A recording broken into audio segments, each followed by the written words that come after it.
ఒక కప్ప, ఒక కోడిపిల్ల, ఒక ఎలుక, ఒక చీమ, ఒక ఆరుద్ర భృగు షికారుకు బయలుదేరాయి.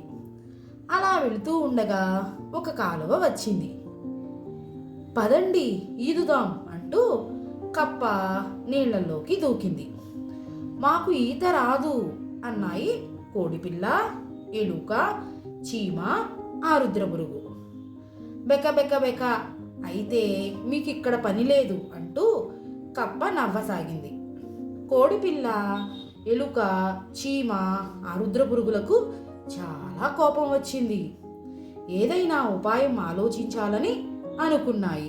ఆలోచించి ఆలోచించి ఆలోచించి చివరికి ఒక ఉపాయం కనుక్కున్నాయి. కోడిపిల్ల వెళ్ళి ఒక ఆకు తీసుకొచ్చింది. ఎలుక సగం ఆకురోటు గుల్ల తెచ్చింది. చీమ ఒక గడ్డిపోచ తెచ్చింది. ఆరుద్ర పురుగు నల్లని దారపు పువ్వు తెచ్చింది. అన్నీ కలిసి పనిచేయడం మొదలుపెట్టాయి. గడ్డిపోచను ఆకురోటు గుల్లలో గుచ్చాయి. దారంతో ఆకును గడ్డిపోచకు కట్టాయి. క్షణంలో అందమైన పడవ తయారైంది.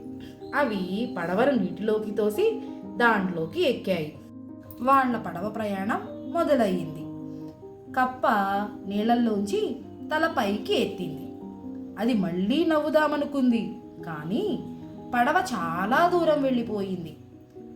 కప్ప చేరుకోలేనంత దూరం పడవ వెళ్ళిపోయింది.